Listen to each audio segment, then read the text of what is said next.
शनिवार के दिन जो भी भक्त सूर्यपुत्र भगवान शनि देव जी के इस मंत्र का जाप करता है या सुनता भी है, उसका बुरे से बुरा समय भी अच्छे समय में बदल जाता है। फिर चाहे वह शनि की ढैया हो या 7.5 हो, सभी का प्रभाव शनि देव जी बहुत कम कर देते हैं।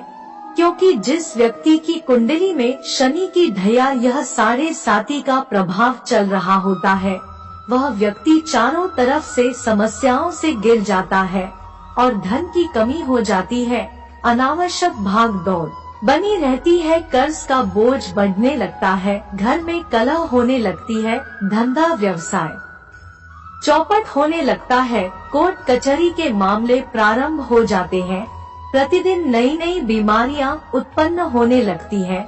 मनुष्य मानसिक, शारीरिक व आर्थिक रूप से बहुत परेशान हो जाता है। कभी कभी तो जिस व्यक्ति के ऊपर शनि की ढैया और 7.5 का प्रभाव होता है, वह व्यक्ति मृत्यु तक को भी प्राप्त हो जाता है। कुल मिलाकर ज्योतिषाचार्य का यह कहना है कि शनि की ढैया व 7.5 की दशा से खराब दशा कोई नहीं होती है। प्रिय भक्तों, शनि की ढैया व 7.5 प्रत्येक मनुष्य के जीवन में कई बार आती है और जब जब यह दशाएं मनुष्य के जीवन में आती है तो मनुष्य को आदि व्याधि से घेर लेती है।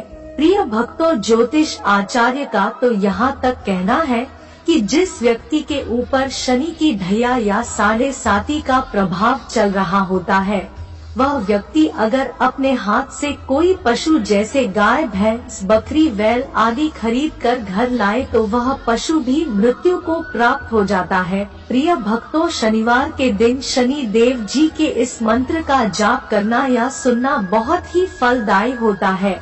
अगर आप उपरोक्त सभी समस्याओं से पीड़ित हैं, भविष्य में इन समस्याओं से बचना चाहते हैं, तो प्रत्येक शनिवार को शनि देव जी के इस मंत्र का जाप अवश्य करना चाहिए। प्रिय भक्तों, शनि देव का यह मंत्र बहुत ही सरल है, उसे कोई भी व्यक्ति जाप कर सकता है। जो भी भक्त शनिदेव का यह मंत्र जाप करता है या सुनता है, वह कभी भी उपरोक्त समस्याओं से पीड़ित नहीं हो सकता है, उसका जीवन सुख में व्यतीत होता है। प्रिय भक्तों, आई सच्चे मन से सूर्यपुत्र शनिदेव जी महाराज का यह दिव्य मंत्र सुनते हैं। लेकिन उससे पहले अगर आप भी चाहते हैं कि शनि देव जी महाराज की कृपा आप पर सदा बनी रहे, तो इस वीडियो को दिल से एक लाइक अवश्य करें और आगे भी ऐसे ही वीडियो देखने के लिए हमारे चैनल आस्था ज्ञान को सब्सक्राइब करके कमेंट में शनि शनिश्चराय नमः लिखना बिल्कुल ना भूले। प्यारे भक्तों, मंत्र यह है। ओम नीलांजनम समाभासम रविपुत्रम यमाग्रजम छायामार्तंड संभुतम तम नमामि शनिश्चरम।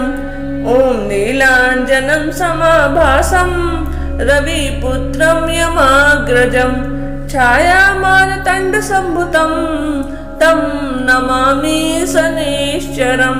ओम नीलांजनम समाभासम रविपुत्रम यमाग्रजम छायामार्तंड संभुतम तम नमामि शनिश्चरम। ओम नीलांजनम समाभासम रविपुत्रम यमाग्रजम छायामार्तंड संभुतम तम नमामि शनिश्चरम। ओम नीलांजनम समाभासम रविपुत्रम यमाग्रजम छायामार्तंड संभुतम तम नमामि शनिश्चरम। ओम नीलांजनम समाभासम रविपुत्रम यमाग्रजम छायामार्तंड संभुतम तम नमामि शनिश्चरम। ओम नीलांजनम समाभासम रविपुत्रम यमाग्रजम छायामार्तंड संभुतम तम नमामि शनिश्चरम। ओम नीलांजनम समाभासम रविपुत्रम यमाग्रजम छायामार्तंड संभुतम तं नमामि शनिश्चरम्। ॐ नीलाञ्जनं समाभासं रविपुत्रं यमाग्रजं छायामार्तण्डसम्भुतं तं नमामि शनिश्चरम्। ॐ नीलाञ्जनं समाभासं रविपुत्रं यमाग्रजं छायामार्तण्डसम्भुतं तं नमामि शनिश्चरम्।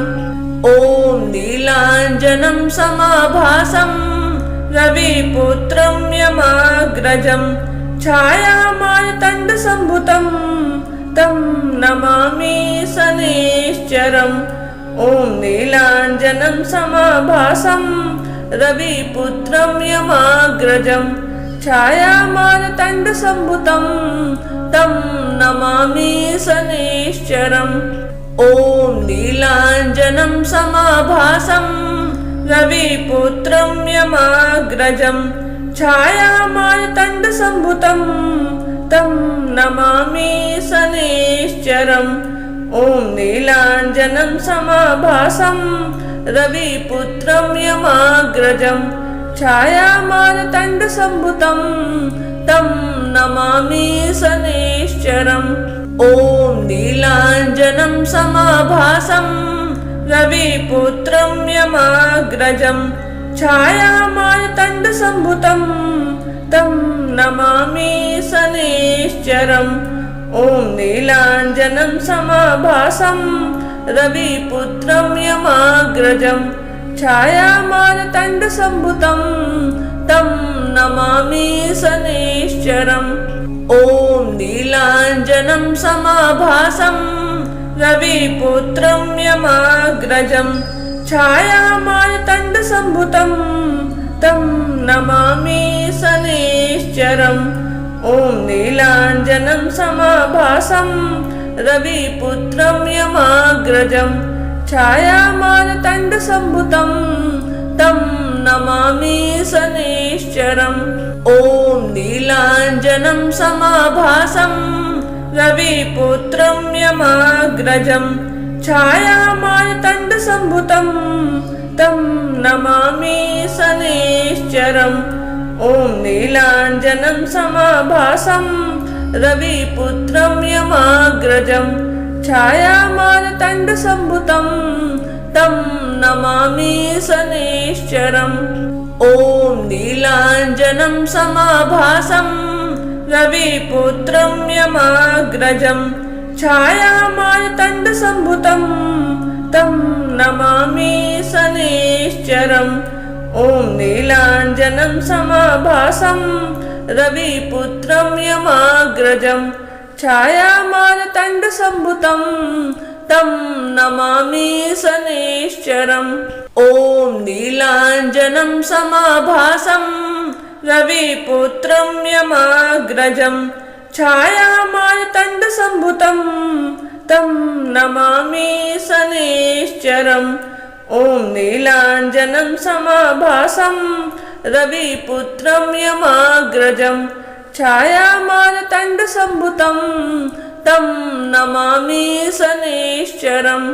ॐ नीलाञ्जनं समाभासं रविपुत्रं यमाग्रजं छायामार्तण्डसम्भुतं तं नमामि शनिश्चरम्। ॐ नीलाञ्जनं समाभासं रविपुत्रं यमाग्रजं छायामार्तण्डसम्भुतं तं नमामि शनिश्चरम्। ॐ नीलाञ्जनं समाभासं रविपुत्रं यमाग्रजं छायामार्तण्डसम्भुतं तं नमामि शनिश्चरम्। ॐ नीलाञ्जनं समाभासं रविपुत्रं यमाग्रजं छायामार्तण्डसम्भुतं तं नमामि शनिश्चरम्। ॐ नीलाञ्जनं समाभासं रविपुत्रं यमाग्रजं छायामार्तण्डसम्भुतं तं नमामि शनिश्चरम्। ॐ नीलाञ्जनं समाभासं रविपुत्रं यमाग्रजं छायामारतण्डसम्भुतं तं नमामि शनैश्चरम् ॐ नीलाञ्जनं समाभासं रविपुत्रं यमाग्रजं छायामारतण्डसम्भुतं तं नमामि शनैश्चरम् ॐ नीलाञ्जनं समाभासं रविपुत्रं यमाग्रजं छायामारतण्डसम्भुतं तं नमामि शनैश्चरम् ॐ नीलाञ्जनं समाभासं रविपुत्रं यमाग्रजं छायामारतण्डसम्भुतं तं नमामि शनैश्चरम् ॐ नीलाञ्जनं समाभासं रविपुत्रं यमाग्रजं छायामारतण्डसम्भुतं तं नमामि शनैश्चरम् ॐ नीलाञ्जनं समाभासं रविपुत्रं यमाग्रजं छायामारतण्डसम्भुतं तं नमामि शनैश्चरम् ॐ नीलाञ्जनं समाभासं रविपुत्रं यमाग्रजं छायामारतण्डसम्भुतं तं नमामि शनैश्चरम् ॐ नीलाञ्जनं समाभासं रविपुत्रं यमाग्रजं छायामारतण्डसम्भुतं तं नमामि शनैश्चरम् ॐ नीलाञ्जनं समाभासं रविपुत्रं यमाग्रजं छायामारतण्डसम्भुतं तं नमामि शनैश्चरम् ॐ नीलाञ्जनं समाभासं रविपुत्रं यमाग्रजं छायामारतण्डसम्भुतं तं नमामि शनैश्चरम् ॐ नीलाञ्जनं समाभासं रविपुत्रं यमाग्रजं छायामारतण्डसम्भुतं तं नमामि शनैश्चरम् ॐ नीलाञ्जनं समाभासं रविपुत्रं यमाग्रजं छायामारतण्डसम्भुतं तं नमामि शनैश्चरम् ॐ नीलाञ्जनं समाभासं रविपुत्रं यमाग्रजं छायामारतण्डसम्भुतं तं नमामि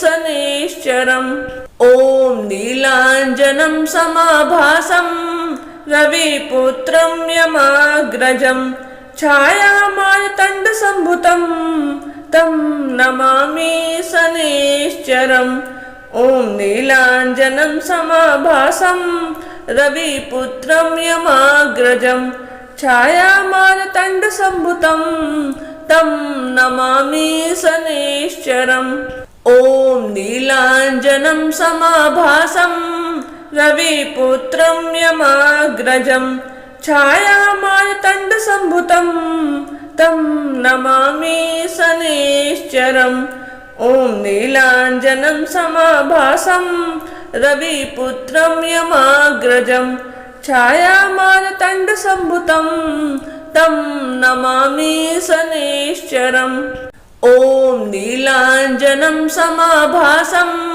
रविपुत्रं यमाग्रजं छायामारतण्डसम्भुतं तं नमामि शनैश्चरम् ॐ नीलाञ्जनं समाभासं रविपुत्रं यमाग्रजं छायामारतण्डसम्भुतं तं नमामि शनैश्चरम् ॐ नीलाञ्जनं समाभासं रविपुत्रं यमाग्रजं छायामारतण्डसम्भुतं तं नमामि शनैश्चरम् ॐ नीलाञ्जनं समाभासं रविपुत्रं यमाग्रजं छायामारतण्डसम्भुतं तं नमामि शनैश्चरम् ॐ नीलाञ्जनं समाभासं रविपुत्रं यमाग्रजं छायामारतण्डसम्भुतं तं नमामि शनैश्चरम् ॐ नीलाञ्जनं समाभासं रविपुत्रं यमाग्रजं छायामारतण्डसम्भुतं तं नमामि शनैश्चरम् ॐ नीलाञ्जनं समाभासं रविपुत्रं यमाग्रजं छायामारतण्डसम्भुतं तं नमामि शनैश्चरम् ॐ नीलाञ्जनं समाभासं रविपुत्रं यमाग्रजं छायामारतण्डसम्भुतं तं नमामि शनैश्चरम् ॐ नीलाञ्जनं समाभासं रविपुत्रं यमाग्रजं छायामारतण्डसम्भुतं तं नमामि शनैश्चरम् ॐ नीलाञ्जनं समाभासं रविपुत्रं यमाग्रजं छायामारतण्डसम्भुतं तं नमामि शनैश्चरम् ॐ नीलाञ्जनं समाभासं रविपुत्रं यमाग्रजं छायामारतण्डसम्भुतं तं नमामि शनैश्चरम् ॐ नीलाञ्जनं समाभासं रविपुत्रं यमाग्रजं छायामारतण्डसम्भुतं तं नमामि शनैश्चरम् ॐ नीलाञ्जनं समाभासं रविपुत्रं यमाग्रजं छायामारतण्डसम्भुतं तं नमामि शनैश्चरम् ॐ नीलाञ्जनं समाभासं रविपुत्रं यमाग्रजं छायामारतण्डसम्भुतं तं नमामि शनैश्चरम् ॐ नीलाञ्जनं समाभासं रविपुत्रं यमाग्रजं छायामारतण्डसम्भुतं तं नमामि शनैश्चरम् ॐ नीलाञ्जनं समाभासं रविपुत्रं यमाग्रजं छायामारतण्डसम्भुतं तं नमामि शनैश्चरम् ॐ नीलाञ्जनं समाभासं रविपुत्रं यमाग्रजं छायामारतण्डसम्भुतं तं नमामि शनैश्चरम् ॐ नीलाञ्जनं समाभासं रविपुत्रं यमाग्रजं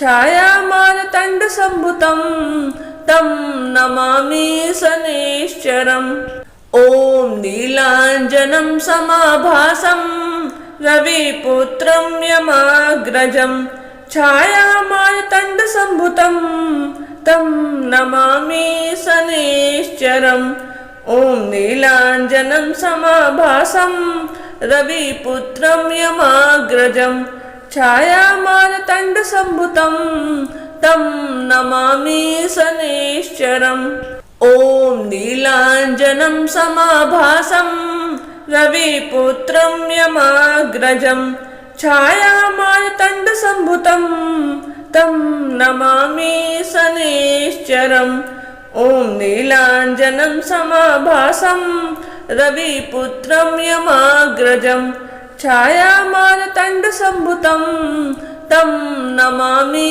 शनैश्चरम् ॐ नीलाञ्जनं समाभासं रविपुत्रं यमाग्रजं छायामारतण्डसम्भुतं तं नमामि शनैश्चरम् ॐ नीलाञ्जनं समाभासं रविपुत्रं यमाग्रजं छायामारतण्डसम्भुतं तं नमामि शनैश्चरम् ॐ नीलाञ्जनं समाभासं रविपुत्रं यमाग्रजं छायामारतण्डसम्भुतं तं नमामि शनैश्चरम् ॐ नीलाञ्जनं समाभासं रविपुत्रं यमाग्रजं छायामारतण्डसम्भुतं तं नमामि शनैश्चरम् ॐ नीलाञ्जनं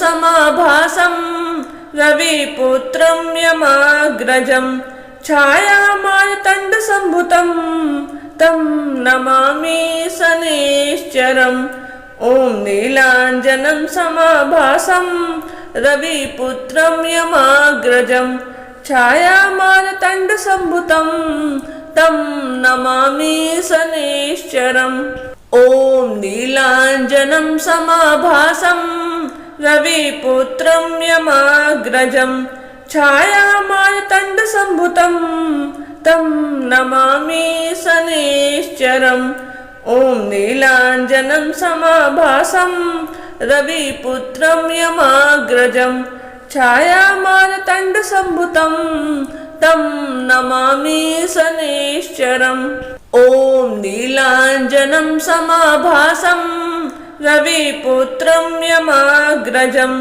छायामार्तण्डसम्भुतं तं नमामि शनैश्चरम् ॐ नीलाञ्जनं समाभासं रविपुत्रं यमाग्रजं छायामार्तण्डसम्भुतं तं नमामि शनैश्चरम् ॐ नीलाञ्जनं समाभासं रविपुत्रं यमाग्रजं छायामार्तण्डसम्भुतं तं नमामि शनैश्चरम् ॐ नीलाञ्जनं समाभासं रविपुत्रं यमाग्रजं छायामार्तण्डसम्भुतं तं नमामि शनैश्चरम् ॐ नीलाञ्जनं समाभासं रविपुत्रं यमाग्रजं छायामार्तण्डसम्भुतं तं नमामि शनैश्चरम् ॐ नीलाञ्जनं समाभासं रविपुत्रं यमाग्रजं छायामार्तण्डसम्भुतं तं नमामि शनैश्चरम् ॐ नीलाञ्जनं समाभासं रविपुत्रं यमाग्रजं छायामार्तण्डसम्भुतं तं नमामि शनैश्चरम् ॐ नीलाञ्जनं समाभासं रविपुत्रं यमाग्रजं छायामार्तण्डसम्भुतं तं नमामि शनैश्चरम् ॐ नीलाञ्जनं समाभासं रविपुत्रं यमाग्रजं छायामार्तण्डसम्भुतं तं नमामि शनैश्चरम् ॐ नीलाञ्जनं समाभासं रविपुत्रं यमाग्रजं छायामार्तण्डसम्भुतं तं नमामि शनैश्चरम् ॐ नीलाञ्जनं समाभासं रविपुत्रं यमाग्रजं छायामार्तण्डसम्भुतं तं नमामि शनैश्चरम् ॐ नीलाञ्जनं समाभासं रविपुत्रं यमाग्रजं छायामार्तण्डसम्भुतं तं नमामि शनैश्चरम् ॐ नीलाञ्जनं समाभासं रविपुत्रं यमाग्रजं छायामार्तण्डसम्भुतं तं नमामि शनैश्चरम् ॐ नीलाञ्जनं समाभासं रविपुत्रं यमाग्रजं छायामार्तण्डसम्भुतं तं नमामि शनैश्चरम् ॐ नीलाञ्जनं समाभासं रविपुत्रं यमाग्रजं छायामार्तण्डसम्भुतं तं नमामि शनैश्चरम् ॐ नीलाञ्जनं समाभासं रविपुत्रं यमाग्रजं छायामार्तण्डसम्भुतं तं नमामि शनैश्चरम् ॐ नीलाञ्जनं समाभासं रविपुत्रं यमाग्रजं छायामार्तण्डसम्भुतं तं नमामि शनैश्चरम् ॐ नीलाञ्जनं समाभासं रविपुत्रं यमाग्रजं छायामार्तण्डसम्भुतं तं नमामि शनैश्चरम्। ॐ नीलाञ्जनं समाभासं रविपुत्रं यमाग्रजं छायामार्तण्डसम्भुतं तं नमामि शनैश्चरम्। ॐ नीलाञ्जनं समाभासं रविपुत्रं यमाग्रजं छायामार्तण्डसम्भुतं तं नमामि शनैश्चरम्। ॐ नीलाञ्जनं समाभासं रविपुत्रं यमाग्रजं छायामार्तण्डसम्भुतं तं नमामि शनैश्चरम्। ॐ नीलाञ्जनं समाभासं रविपुत्रं यमाग्रजं छायामार्तण्डसम्भुतं तं नमामि शनैश्चरम्। ॐ नीलाञ्जनं समाभासं रविपुत्रं यमाग्रजं छायामार्तण्डसम्भुतं तं नमामि शनैश्चरम्। ॐ नीलाञ्जनं समाभासं रविपुत्रं यमाग्रजं छायामार्तण्डसम्भुतं तं नमामि शनैश्चरम्। ॐ नीलाञ्जनं समाभासं रविपुत्रं यमाग्रजं छायामार्तण्डसम्भुतं तं नमामि शनैश्चरम्। ॐ नीलाञ्जनं समाभासं रविपुत्रं यमाग्रजं छायामार्तण्डसम्भुतं तं नमामि शनैश्चरम्। ॐ नीलाञ्जनं समाभासं रविपुत्रं यमाग्रजं छायामार्तण्डसम्भुतं तं नमामि शनैश्चरम्। ॐ नीलाञ्जनं समाभासं रविपुत्रं यमाग्रजं छायामार्तण्डसम्भुतं तं नमामि शनैश्चरम्। ॐ नीलाञ्जनं समाभासं रविपुत्रं यमाग्रजं छायामार्तण्डसम्भुतं तं नमामि शनैश्चरम्। ॐ नीलाञ्जनं समाभासं रविपुत्रं यमाग्रजं छायामार्तण्डसम्भुतं तं नमामि शनैश्चरम्। ॐ नीलाञ्जनं समाभासं रविपुत्रं यमाग्रजं छायामार्तण्डसम्भुतं तं नमामि शनैश्चरम्। ॐ नीलाञ्जनं समाभासं रविपुत्रं यमाग्रजं छायामार्तण्डसम्भुतं तं नमामि शनैश्चरम्।